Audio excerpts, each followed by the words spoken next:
Now that we have Firebase up and running, we're going to implement the client-side version of authentication, which means we're going to write the HTML, CSS, JavaScript to communicate with Firebase so that our users can log in from our application. Here's how we're going to do that. Down here at the bottom of your index.html, you will see this main section. I want you to make a few spaces in there because we're going to write some code for the main section. The first thing I want to do for this main section is I want to actually style it before I do anything else. So I'm going to go to the very bottom of my style sheet, and I'm going to say the main with a class of main, which is kind of redundant, but who cares? I'm doing it anyway. And I'm just going to give it a height and a width. I'm going to give it a minimum height of 80 view height. And I'm going to give it a background just so we can see what color it is. I'm going to give it a background of like a pretty light gray. RGB of like, I don't know, like 210, 220, 210, something like that. Maybe like, let's go like 230, 240, 230. That's a pretty light gray. I actually don't know how it's going to look. I have no idea how it's going to look. We're going to find out right now. If I refresh this, something like that.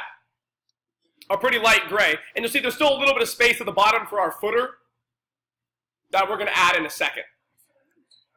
What's that? For my color, I put 230, 240, 230. And remember that 255, 255, 255 is a pretty clean white. So it's just going a little bit below that. That's why you'll see a slight color here, which is slightly a little bit more green, because this one is slightly a little bit more green, the RGB values. Does that sort of make sense? And you could play with these and get a different color if you like it. Pick a few, maybe you want it less green, maybe you want a little pink. Or maybe you want the blue to be less blue. You want it to look like a little purple. Maybe you want way less red. And you want this one to be like a little blue-green. That's not what I was expecting. Okay, cool. Well, you know what? You could choose whichever one you like. To be honest, like it doesn't really matter. Let's go maybe 205. There you go. It's really up to you how you want this to look, but I'm just giving you like some kind of template. Now, honestly, if I were to do this, I like a little bit of, I use RGB with the RGBA, which stands for opacity. And opacity means how see-through it is. So I'll do something like this, and I'll give it like a 0.7 see-through. And it'll make the back look like a little bit faded, which I actually like more, to be honest. What's that? So you, instead of saying RGB, which stands for red, green, blue, you do RGBA, which stands for red, green, blue, alpha, which is the opacity, or how see-through something is. So this is the red, 242 red, 242 green, 242 blue, and then 0.7 opacity or see-throughness. And you can kind of make that look whatever you want it to look like. I don't care. Find a happy medium, something that works best for you. Maybe go 232s on this one. Yeah, it's like a nice little light gray. And you can pick whichever one you like the most and just stick with that. And in the middle of this, we are going to actually make this display grid. So the last class, we did some Flexbox and grid activities to help you practice some of the CSS layout techniques that are relatively new in HTML and CSS and front-end design. CSS Flexbox is really good for laying things out in columns, rows, you know, spacing things out in a direction you want them to space out in. And CSS Grid is really useful for like big layouts. I found, at least, to structure like a whole page, I'll use CSS Grid. And then when I want to structure little pieces inside the grid, I'll use CSS Flexbox. And so both of them, if you combine both of them, it ends up being a really powerful way of writing your front-end code. The thing I like the most about CSS Grid is you can use this thing called Grid Template Areas. Or Grid Template Area. I can't even remember which one it is. I always forget. And what that allows you to do is it allows you, no, that's not what I want, is it allows you to specify exactly what things should go in what place. So I usually make a space right here, and what I'm going to do is I'm going to give, it's going to be a 3x3 grid. So it's going to look something like this. It's going to be like, actually let's do a 5x5 grid just to give you an idea of what this would look like. 5 rows, 5 columns, which means you could say grid, template, columns, and let's make 1 fraction, 1 fraction, 1 fraction, 1 fraction, 1 fraction, which means split it into 5 different fractions. And you can do the same thing for grid, template, rows. You can say 1 fraction, 1 fraction, 1 fraction, 1 fraction, 1 fraction. All that is doing is it's saying I want 5 rows and 5 columns. And each of them is going to hold the exact same amount of space, 1 fraction.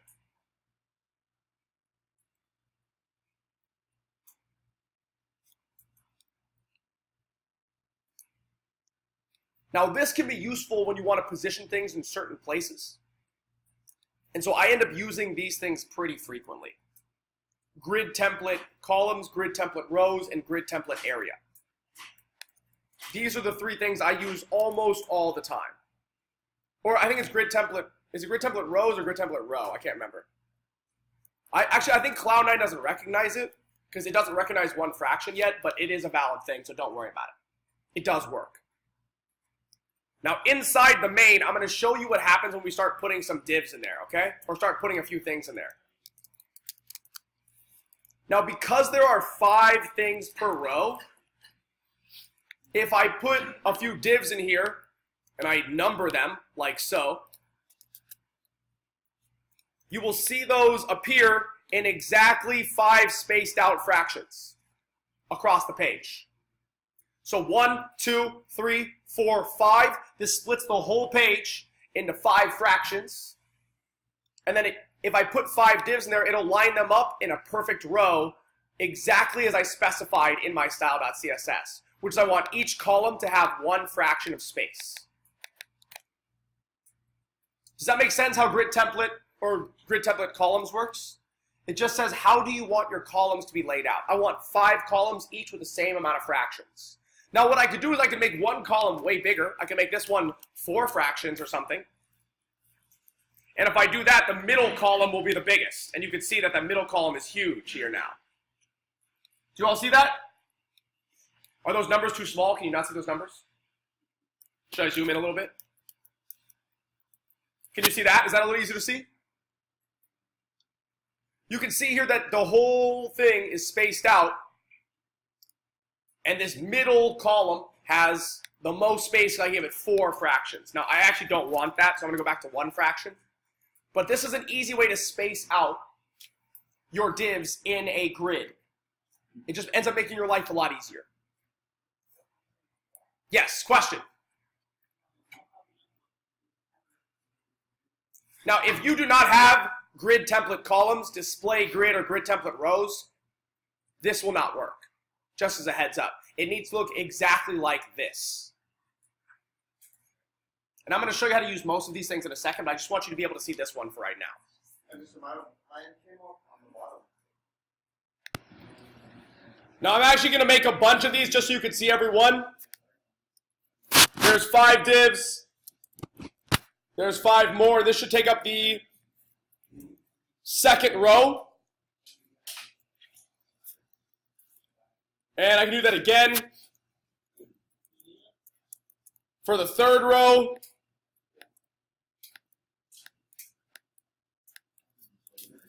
And if I save and refresh this, you'll see they start taking up the rows exactly in the order we specified. It's a 5x5 grid. You can make bingo like this very easily. Yeah, absolutely. This is a really good way to make bingo.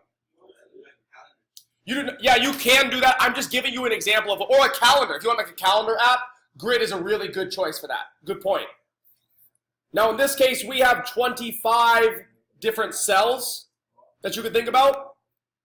Now I sometimes do this mainly because I just want to visualize what it looks like so that I know when I'm doing my layout, where do I want everything to go and how much space do I want each thing to take up. You do not have to do this, but it sometimes makes your life a little easier just so you can see exactly how big your space is.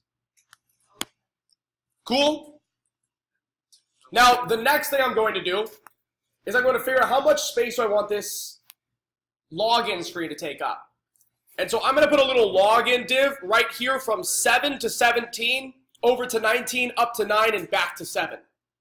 So I want to have a square right here that's going to take up the login screen. Yes, question?